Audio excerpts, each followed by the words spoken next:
Hello? Is that what Minecraft YouTubers do? Hello? I don't think I do this very often, where I do this, third person. I do, like, the crouch and the hit. Is this something that, should I be doing this more? Is this entertaining? Okay, this isn't Remonkey. You're right, it's not. What the hell do I have two? I kind of was late on editing that, and so that's not going to come out until next week, but this week we're going to make the thumbnail for that video that's coming out next week. So, you know, that's pretty cool. You get to see that. There's this, new mod called Mannequin. Well, I don't know how new it is. It's new to me, though, and that's, like, enough for me to say that it's new forever for everyone. It's called Mannequin, and guess what? Boom! You can spawn mannequins. Check him out. Check him out. Don't worry about that. That was, like, a scrapped idea for the thumbnail. I think I have a better idea, and we're just gonna go with that. So, if you right-click on the mannequin, you can, you know, check out their stuff. You can change their scale. You can change the rotation of each individual thing. You can pick what you want to, like, grab. The root is the whole body, head, you know, body, right arm.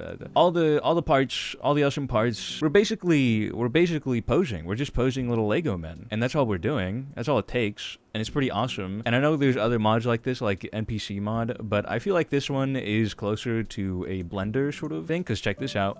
Boom! There's gizmos. If you press R, a bunch of little freaking gizmos appear, and you can move them. Isn't that awesome? So I'm just gonna select this guy, and we're gonna turn him about like this, because I don't want that to be in the way. Okay, first of all, we go to skins. You can change to freaking whatever skins here. Obviously, I gotta change to the monkey one. I have an idea of what I want. Okay, check this out. We're gonna move his head down, because the camera's gonna be like here or something.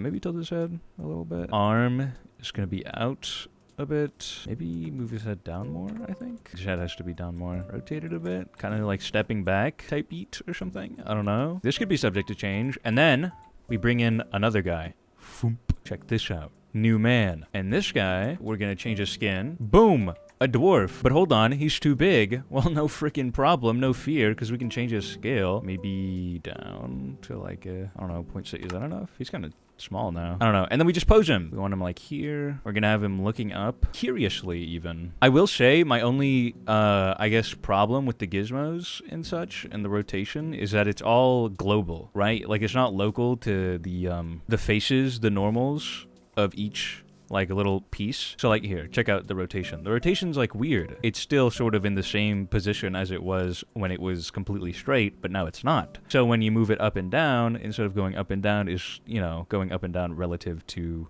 the position of the arm already, which is not ideal. I do wish there was a local mode, but there's a chance it's just not freaking possible. There's a chance it's not possible, and that's fine. It's okay. That makes sense. I can live with it. It's a little annoying. Not that big of a freaking deal.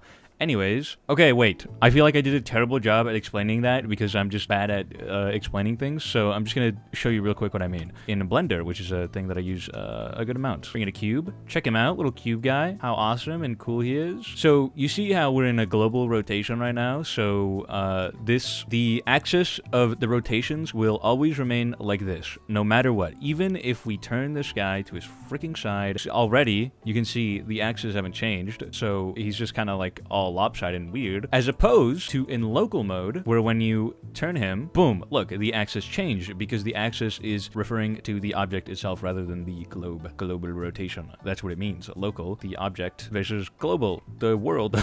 So, you know, it's axis relative to its position. Does that make sense? I'm also like, that could be a wrong explanation. This is sort of how I'm saying it and seeing it. This is what I see. I don't know how it's like, how it actually works.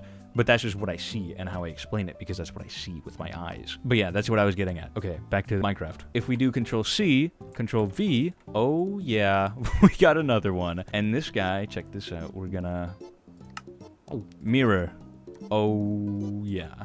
And we're gonna rotate him. We're gonna change his skin, obviously. Okay, I'm gonna do all this, and then we'll get back to it. Okay, wait. Boom. I kind of switched it up a little bit. They're posed now, though. I also added a third little mysterious guy. Check him out. He's gonna be peeking over. It's kind of like a for me, for you type thing, you know? For those who know. I mean, you'll probably see him in the thumbnail too, but like, I don't know, maybe he won't be as noticeable unless you know that he's there. So, you know, for everyone that's watching this, you know. Anyways, now that we have them all posed up and such, you press V. Boom. Oh, where the hell am I? If you're lost with the camera, you can press Control F and it'll teleport to where you were. There we go. Okay, and then you can scroll wheel to change the FOV, and then I think something like this. I don't know. We're just gonna do something quick, and then I'll figure something else out. And then you press F7, and holy poop, look at this. What is all this? Well, foo, youngin. Let me show you. It's every screenshot that you can get. You can get the vanilla, entities only, entity mask, normal map, no sky, blocks only, sky only, depth map, which could be useful, AO map, part map, and no shading, which looks a bit silly and cartoonish. I kind of like that though, but I wouldn't ever use it in a thumbnail unless I have like a sort of vibe I'm going for, but cool nonetheless that you can have it for those who need it. It does look pixely, but that's fine because we're going to export this in 4K with anti-aliasing because we need to. Okay, and then it'll go into an export folder, wherever that may be. I think you can change it also wherever your export folder is right here, but I'm just going to leave it because it's really fine. I'm going to just move it to a thumbnail folder anyway in the end. So you can choose which ones you want. I'd only want really, I don't need this. I don't think I'll have these blocks in like the end result, but like maybe, who knows? Who's to say? All right, and then you press start export and boom, it's exported. Holy poop. Okay, now I'm actually going to like mess around with the camera and see like if there's anything better or what I want, and then I'll freaking get back to you. Okay, so I didn't record any of the process. What can you fucking do? What can you fucking do about it? What can you fucking do about it? Sometimes you just don't record the process, which is not my fucking fault. This is what I got, and I think I'm gonna leave it here because I've been doing this for too long, and I don't care. Here, I'll show you though. I'll show you what you do basically. There's like, oh, these folders are just like versions of it. Wait, first things first. I had this little grass because in the beginning there was nothing back here and it was kind of empty, but I ended up putting a screenshot of a dwarf village back there, and I think it looks pretty good. So I'm just gonna leave that there. I don't know what to show you really. I guess. Wait, first, let's check out this. This is just a light source up here to make it brighter. See that? See that? So it makes sense where the light is coming from on these guys because I did some shading on them, as you can see. This really isn't needed. I don't know if I'll have it in the final version. Who's to say? And then for the monkey, here, let's just turn everything off. We'll go through things one by one. The monkey has its like little highlight layer. Check this out. Like his highlights on the edges. I just painted over it with the brush and then like erased it a little bit to, you know, fade the edges. Freaking head shadow that goes over his head. It was a different layer because it's a different like opacity than the other shadows, and these are the other shadows, you know, where shadows would be, where they would make sense. And then the highlights where light would be. I don't know what to tell you. This is I feel like it's pretty simple, you know. You put light where there's light, shadow where there's shadow, and the highlights where the light would be the brightest, I feel. Except this one doesn't really make sense. I just thought it looked better than having nothing here. Maybe I could have put something on the leg too. I don't know. I don't care though. Dwarf on the right, same deal. We got its highlights. You can see them. His shadows. You can see them. And its light source. The light is kind of weird on this guy. Not bad, I don't think. The shadows. I think I couldn't figure out how I wanted the light to hit him, or how the light was supposed to hit him. You know, I'm not an expert, so